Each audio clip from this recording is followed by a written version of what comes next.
واللہ ما طلعت شمس ولا غربت الا وانت فی قلبی. تین دوست تھے، امام طبرانی، ابو شیخ اور ابن المقری رحمۃ اللہ علیہ. یہ تینوں مسجد نبوی میں علم حاصل کرتے تھے.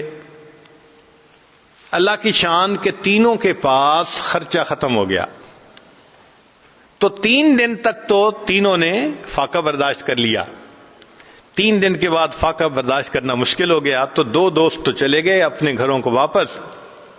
امام طبرانی رحمۃ اللہ فرماتے ہیں کہ میں نے کہا نہیں، میں ابھی یہاں سے نہیں جاتا، لیکن بھوک سے اتنا نڈھال کہ لیٹا ہوں، مجھ سے اٹھ کے بیٹھا نہیں جاتا. بھئی جب 5 دن ہو جائیں بھوکے پھر تو انسان کے لیے کھڑا ہونا مشکل ہوتا ہے نا. کہنے لگے اچانک میرے دل میں خیال آیا، طبرانی تو مسجد نبوی کے ایک طالب علم ہونا، تو یہاں تو میزبان اللہ کے پیارے حبیب صلی اللہ علیہ وسلم ہے، تو اپنے میزبان کو جا کے بتائیں. کہنے لگے یہ خیال آنے کے بعد میں مواجہ شریف پہ حاضر ہوا، سلام کیا، اور سلام کرنے کے بعد میں نے اتنا کہا یا رسول اللہ صلی اللہ علیہ وسلم الجو، اے اللہ کے حبیب صلی اللہ علیہ وسلم بہت بھوک لگی ہے. کہتے ہیں پھر اس کے بعد میں مسجد سے باہر نکلا کسی کام کی غرض سے. میں نے دیکھا ایک عربی آدمی وہ ہنڈیا لی ہوئی ہے، روٹیاں ہیں، اور میرا نام پکار رہا ہے.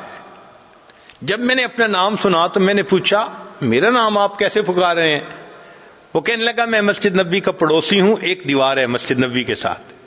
میں دوپہر کو قیلولہ کرنے کے لیے لیٹا ہوا تھا، خواب میں نبی علیہ الصلوۃ والسلام کا دیدار نصیب ہوا. فرمایا کہ تم مسجد کے پڑوسی ہو اور مسجد میں میرا ایک مہمان بھوکا ہے، اسے کھانا کھلاؤ. میری آنکھ کھلی، میں نے دیکھا کہ میری بیوی نے ابھی چولہے سے ہنڈیا اتاری تھی، روٹیاں گرم تھیں.